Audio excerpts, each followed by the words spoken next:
It was just past 3 a.m. when the bed check came up short. 2 inmates were gone. No alarms. No signs of a struggle.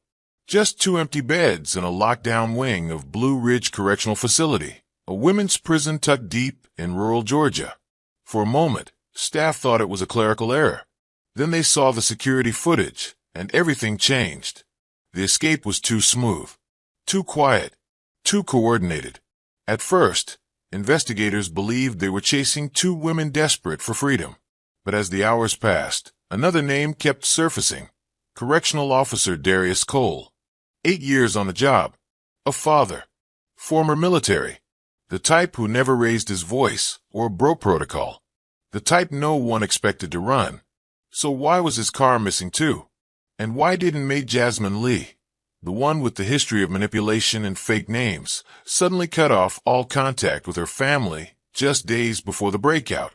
As law enforcement scrambled to issue alerts, prison records revealed something else. Both women had been in the same housing unit. Same shift schedule. Same officer, Darius Cole, assigned to their floor. He worked the overnight rotation. They had access. He had the keys.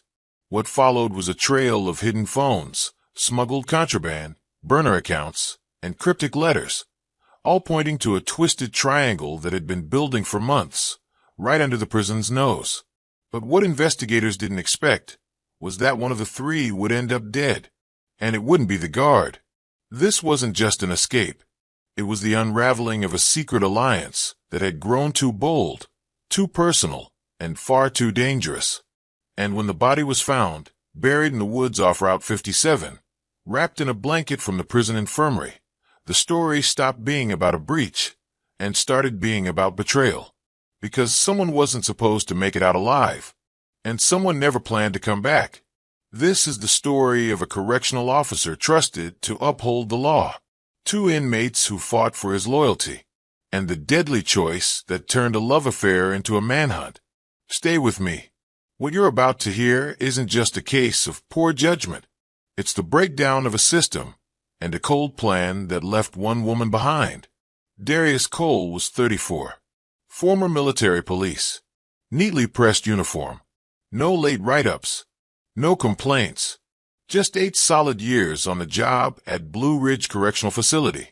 His record was clean, spotless even. The kind of employee who always showed up, never questioned the chain of command, and rarely made waves. Colleagues said he kept to himself.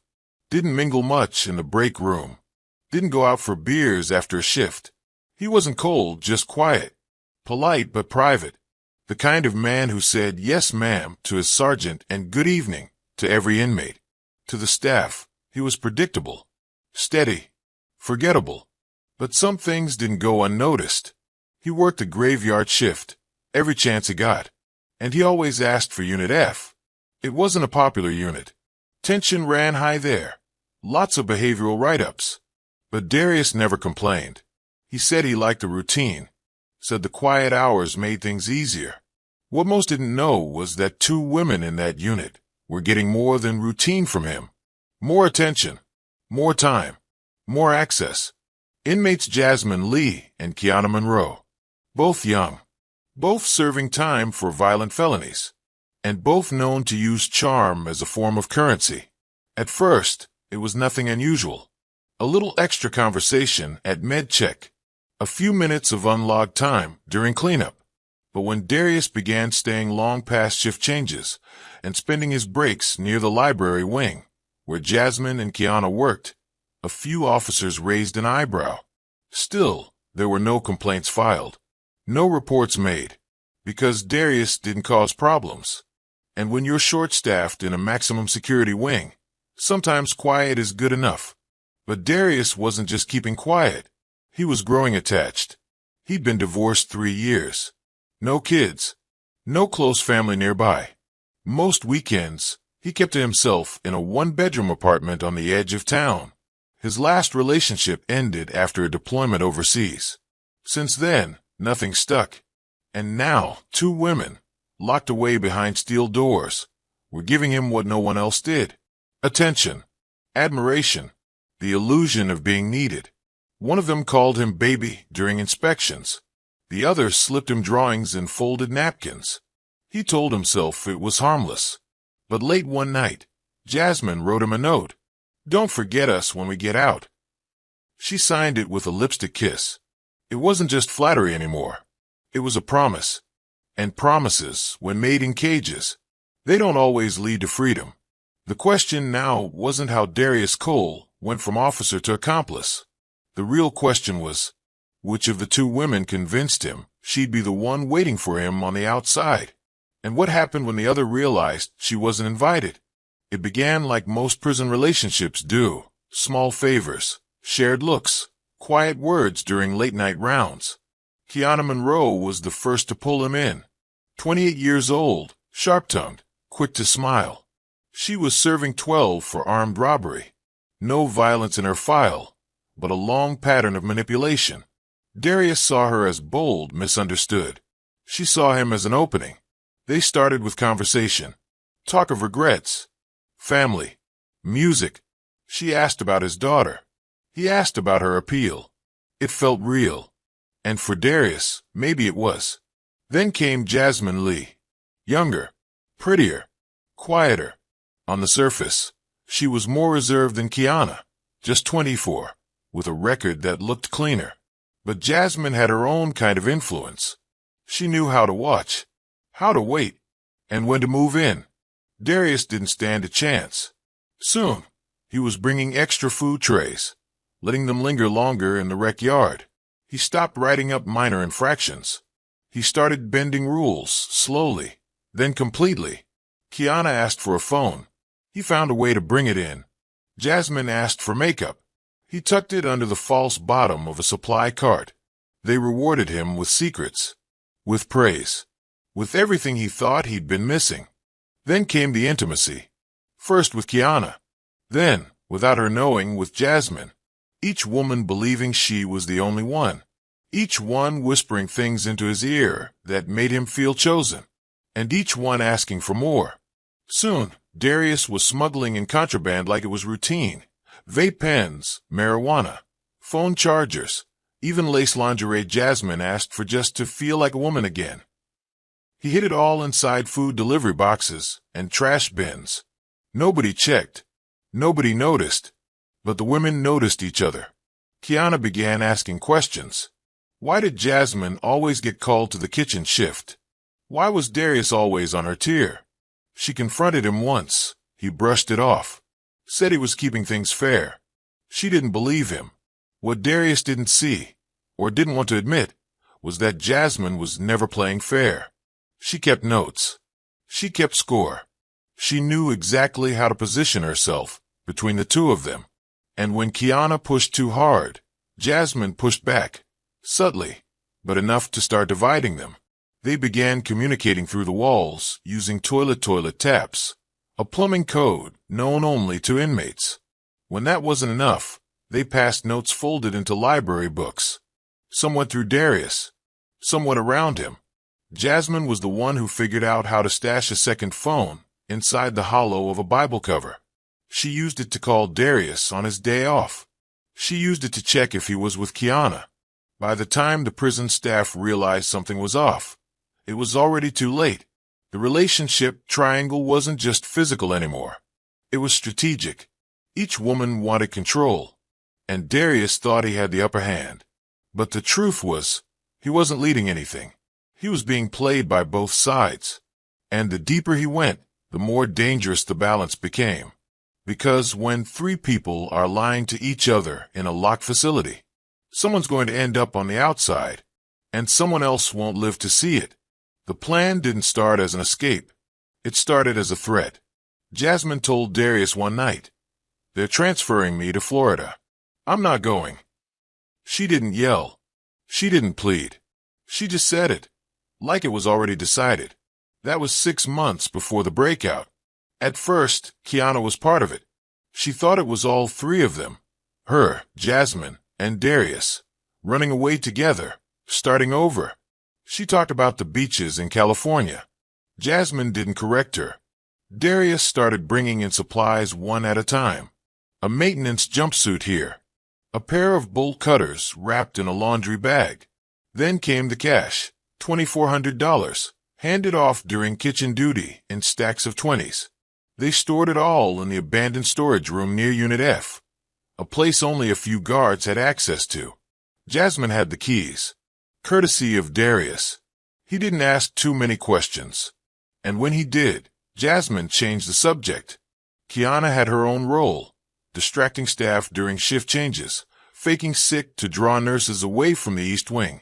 She thought they were practicing for a future together. What she didn't know was that Jasmine had already made other plans. Jasmine kept a notebook, one she never let anyone see. In it, she tracked guard rotations, shift overlaps, cleaning schedules, and camera downtime. She watched how long it took for officers to respond to a pulled alarm. She timed their movements. And she learned that the trash compactor in the south corridor had a blind spot. The camera angle had been frozen for weeks. The tech team marked it for maintenance, but no one followed up. Darius knew. He was supposed to file a repair report. He didn't. They began rehearsing in small pieces. Darius would trigger minor alarms to test how long doors stayed open before they automatically locked. Jasmine faked a panic attack in the chapel to see how long it took for medical to arrive. They used every glitch, every gap in protocol, and every oversight in staffing.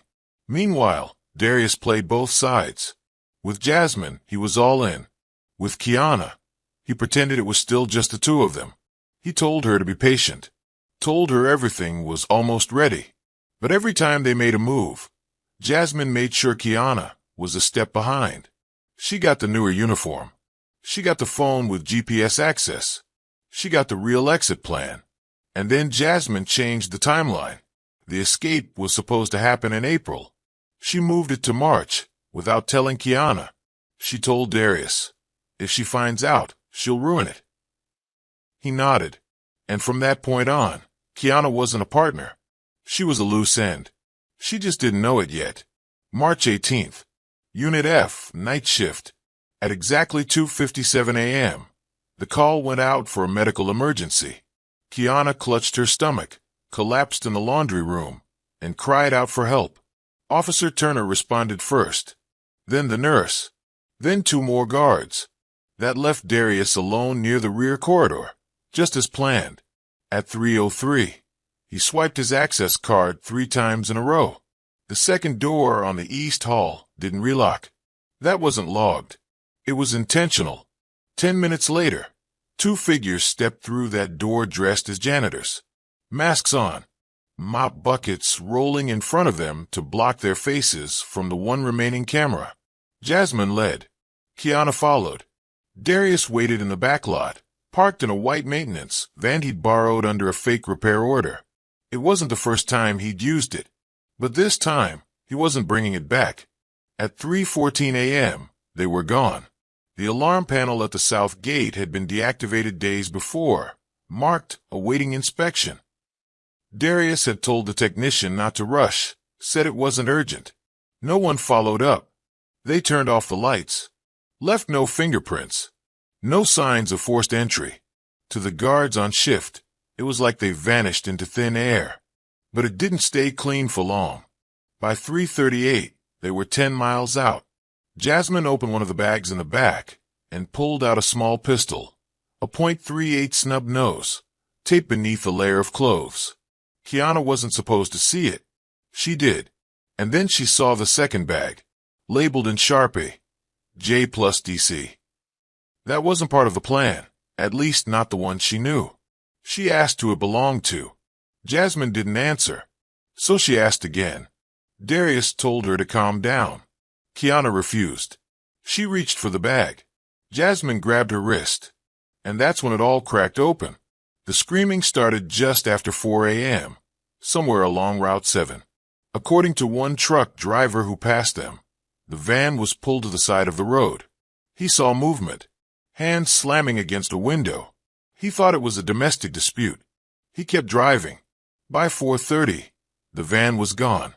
At 6:12, a local hiker found a discarded uniform in the brush outside a wooded area near a rest stop. He thought it belonged to a road crew. He tossed it aside. At 7:19, a body was found. It was face down, partially buried under wet leaves, wrapped in a blue fleece blanket, the same kind issued to inmates in the infirmary. Kiana Monroe. Strangled. Blunt trauma to the side of the head. No shoes. At the prison, the 6 a.m. bed check turned up 2 empty bunks. The officer on duty assumed a miscount and ran it again. At 6:27, the supervisor called it in. By 7 o'clock, the facility was locked down. By 8:45, Darius Cole's phone had been turned off. By noon, the escape was national news. Blue Ridge Correctional was flooded with investigators. Drones were deployed over a 50-mile radius. Darius's apartment was raided. His laptop was missing. So were 2 prepaid phones, 2 burner SIMs, and 3 bags of civilian clothing. In Jasmine's cell, they found a list of coded names and an envelope containing $400 in cash. Hidden in the wall vent, investigators discovered a crumpled piece of paper that read, "He thinks I love him. He's right where I need him to be." Authorities assumed both fugitives were on the run. What they didn't know was that one of them had never planned to run at all. And the other, she had already started rewriting the story. Within 2 hours of the body being found, state troopers locked down a 40-mile radius. Roadblocks went up. All incoming and outgoing vehicles were checked. Helicopters swept over wooded areas. Rest stops were closed. Freight traffic slowed to a crawl. At Blue Ridge Correctional, the warden suspended regular operations. Every officer who worked the night shift was placed under internal review. Surveillance footage was pulled from every angle, hallways, loading docks, even vending areas. But the escape route had been cleanly executed. Most of the cameras near the south corridor had been disabled for days. On paper, it looked like neglect. In context, it looked like strategy. The van was recovered first, abandoned along a rural service road, tucked behind an old farm equipment shed. Inside, they found blood on the interior paneling. DNA testing confirmed it belonged to Kiana. In the glove compartment, investigators found a stun gun with partial prints. The match came back to Jasmine Lee. In her prison cell, a search team uncovered what looked like a farewell letter. Folded twice, sealed with tape, and addressed simply, DC. It read, "Only one of us was ever meant to leave. You know that. Don't follow unless you're sure." Meanwhile, tracing Darius became harder than expected. His military background worked against the investigation. He knew how to avoid detection. He knew how to vanish. He'd wiped his phone days before the escape. Bank accounts were emptied in small withdrawals, never more than $200 at a time. His social media profiles were deleted, and his home computer had been scrubbed. Jasmine's background only added to the confusion. She had at least 3 known aliases and had previously attempted escape from a juvenile facility in North Carolina. That file had been sealed. Now it was reopened. As pressure mounted, the FBI and U.S. Marshals were called in. The interstate nature of the crime and the death of an inmate pushed the case into federal hands. They began by mapping known associates. Darius had 2 former Army buddies in Texas. Both were cleared, but a third, an ex-girlfriend in Montgomery, Alabama, showed suspicious bank activity. 2 weeks before the escape, she received 3 cash transfers totaling $1,800. She claimed it was repayment for a loan. The timeline didn't match. Phone records uncovered more. 4 separate burner devices had been activated within a 10-mile radius of Blue Ridge in the weeks leading up to the escape. All were connected through one tower. 3 went dark the morning of March 18th. The 4th pinged near Atlanta 2 days later. Inside the van, under the front seat, was a torn map with a route circled in red, heading south. Agents followed it. Along the way, they found discarded wrappers, receipts from a gas station, and a motel registry with 2 names, D. Collins and Jamie Lane. The IDs were fake, but the handwriting matched prison logs from Blue Ridge. The motel owner remembered them, said they left before sunrise, paid cash. Darius wore a ball cap pulled low. Jasmine didn't speak much. The trail was heating up. But the question no one could answer was this: had Darius planned to stay with Jasmine, or was he already trying to get away from her? And if he was he running from justice, or from the woman who'd already proven she could kill to get what she wanted? The more investigators uncovered, the clearer it became. This wasn't just an escape. It was a carefully built operation, and the trail it left behind was deeper than anyone expected. Hours before the breakout, Jasmine had texted Darius using one of the burner phones. "Time to fly, lovebird." The timestamp was 12:03 a.m. 3 hours later, Kiana would be dead. That message was only one of dozens retrieved from a cloud backup. The phones had been wiped, but not before their contents were captured by the carrier's autosync feature. Among the messages were photos of uniforms, schedules, maps, and a list of supplies Darius was asked to bring in. At the bottom of one note, Jasmine had written, "Don't bring fear. Bring fuel." Inside the prison, a search team pulled apart the kitchen walls. Behind one utility panel, they found a stash: black lace lingerie, 2 forged access cards with copied staff barcodes, and a small notebook labeled blessings. Inside the notebook were numbers, street names, and initials tied to people on the outside. The items weren't random. They were part of the plan. Jasmine had hidden them in a part of facility where only inmates assigned to meal prep had access. She had worked that assignment for 7 weeks, at her own request. The kitchen wasn't just where she cooked. It was where she stored her future. Word began to spread among inmates. Some said they heard Jasmine whispering on her bunk after lights out, rehearsing fake names. Others claimed she bragged about having a man on the outside, who would do whatever she said. One said Jasmine had even offered her a spot in the plan, for a price. But none of them spoke up before it happened, because Jasmine had a way of looking people in the eye and making them believe that silence was safer. The financial trail told another story. Over a span of 3 months, Darius had sent 8 Zelle payments, totaling just over $3,900.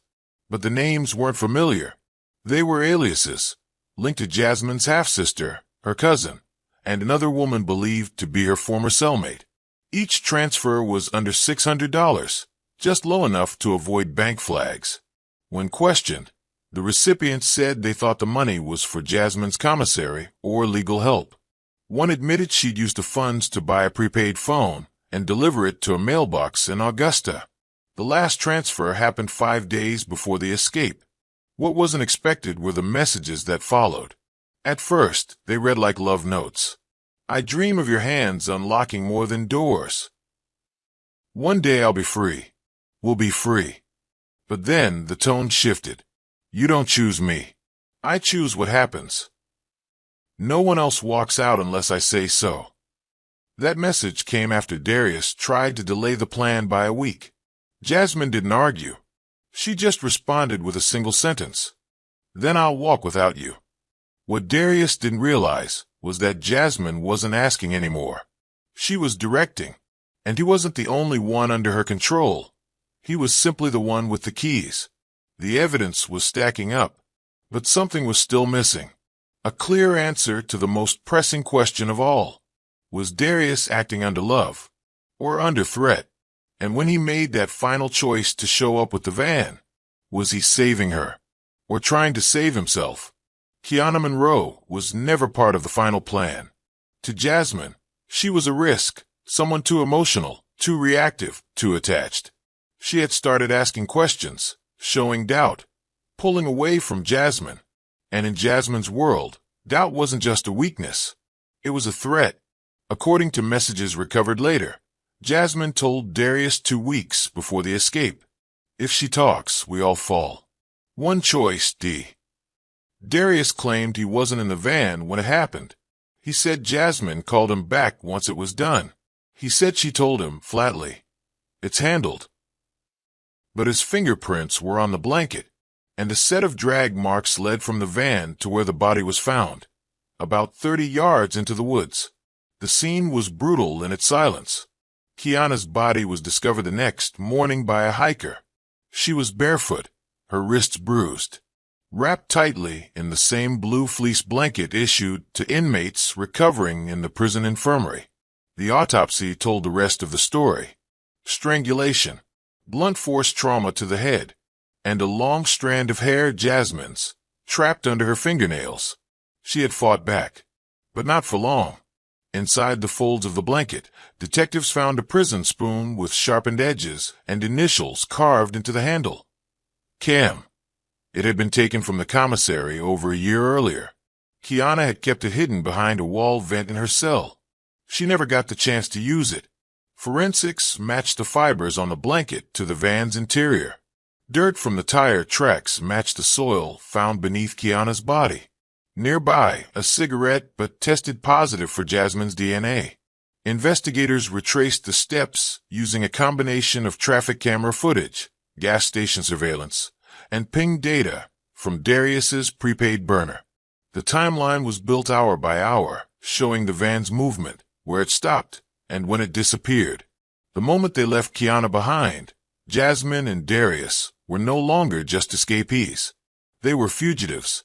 One a confirmed killer, the other still claiming he didn't know what was coming.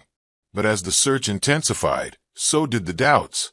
Because if Darius really didn't know what she was planning, why had he packed 2 blankets and only bought 1 bus ticket out of town? They were gone for 6 days. Jasmine and Darius had used fake IDs to check into a cabin just outside Cookeville, Tennessee. The names on the rental log, Jamie Lane and Don Carter, paid in cash. No license plates logged. No phone number given. The cabin sat on the edge of a wooded trail, isolated enough to go unnoticed. They had groceries delivered once. Never left during the day. Darius made a run into town once, for fuel and disposable razors.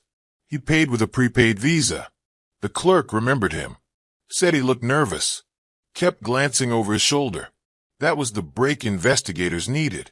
The prepaid card was traced back to one of the burner phones Darius had funded through a series of small deposits. Surveillance confirmed his identity. A tip was called in the next morning. By the time SWAT arrived at the cabin, Darius was already gone. He had left an hour earlier to get supplies from a nearby gas station. Jasmine stayed inside. She refused to open the door. When officers breached the cabin, they found her sitting on the couch with a bag already packed. Inside were 3 IDs, 2 burner phones, a loaded .38 pistol, and a folded map with several locations circled across Alabama and Georgia. She didn't say a word. 30 minutes later, Darius was spotted just 3 miles away. No chase. No resistance. He dropped the bag he was carrying and put his hands in the air. The moment he entered the holding facility, the questioning began. Darius claimed he didn't know Kiana was going to die. Said he thought the 3 of them were escaping together. He told the agents Jasmine had changed the plan in the van, that she acted alone, that he froze. But the questions kept coming. They showed him the letter found in Jasmine's cell, the messages recovered from the burner phones, the receipts for the supplies, the text, "Time to fly, Lovebird." Then they handed him the photo of Kiana's body. He looked away, took a breath, and muttered, "I didn't know she'd kill her." He paused again. "I thought she'd just leave her." His story shifted after that. He admitted to smuggling the phones, admitted to bypassing security. He said he helped Jasmine because he thought he loved her, that she promised to start over with him, that they had talked about changing their names, disappearing. He confessed to helping hide the body, but not to the murder. Jasmine, on the other hand, said nothing. Not during transport, not during booking, not during the first 3 days of questioning. She watched the investigators, listened, smiled once, but never spoke. It wasn't until she was shown Darius's signed statement that she leaned in and whispered her first words since the arrest. "Of course he blamed me." That was all she said. 2 different stories. One dead woman, and the truth, somewhere in between. The charges came down fast. Jasmine Lee was indicted on 3 felony counts: first-degree murder, escape from custody, and conspiracy to commit escape. Each charge carried a life sentence. No bail. No deal offered. Darius Cole was charged separately: aiding and abetting an escape, manslaughter, and abuse of public office. Prosecutors didn't charge him with murder, but they made it clear his actions had paved the way. At trial, the courtroom was full. Reporters, families, former prison staff. The prosecution opened with a timeline of betrayal. They showed photos of Kiana's body, surveillance clips from the prison, transcripts of the messages exchanged between Darius and Jasmine. They painted Jasmine as a master manipulator, calculated, composed, and unflinching. They called Darius a weak-willed enabler who let his feelings cloud his duty. On the second day, Kiana's final text was read aloud to the court. "I don't trust her. Something's off." Jasmine didn't flinch. She smirked. Darius, in contrast, broke down twice during his testimony. He admitted to helping smuggle contraband, to turning off security systems, to lying to his co-workers. But he insisted he never wanted anyone to get hurt. When asked why he didn't stop the murder, he said, "I didn't know how to stop her." The jury didn't believe he was innocent, but they saw a difference in intent. Jasmine was sentenced to life in prison without the possibility of parole. Darius received 18 years. He wept as the sentence was read. Neither looked at each other as they were taken from the courtroom. At Blue Ridge Correctional, changes followed quickly. Biometric door locks replaced access cards. All staff were rotated between units every 30 days to limit overfamiliarity. Night shift coverage was doubled.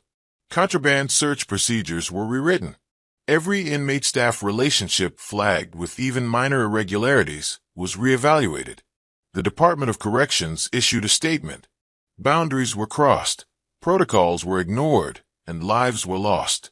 We failed to see it in time. We will not make that mistake again. Kiana's mother spoke outside the courthouse after sentencing. She wasn't perfect. She made mistakes. But she was trying. She wanted to come home, and they took that chance away. Her voice didn't crack. She didn't cry. She just walked away. In the months that followed, the story faded from the headlines. New scandals came, new escapes, new names. But for those who followed every page of the investigation, every minute of the trial, one truth lingered. In the walls meant to correct and contain, love turned lethal, and a uniform became a weapon. Narrator asterisk. If this story held your attention, if it made you think twice about trust, power, and the lines people are willing to cross, don't keep it to yourself. Like the video. Subscribe for more true crime stories, told with depth and detail. Leave a comment with your thoughts, and share it with someone who needs to hear how far one decision can go. Until next time, stay alert. Truth often hides in plain sight.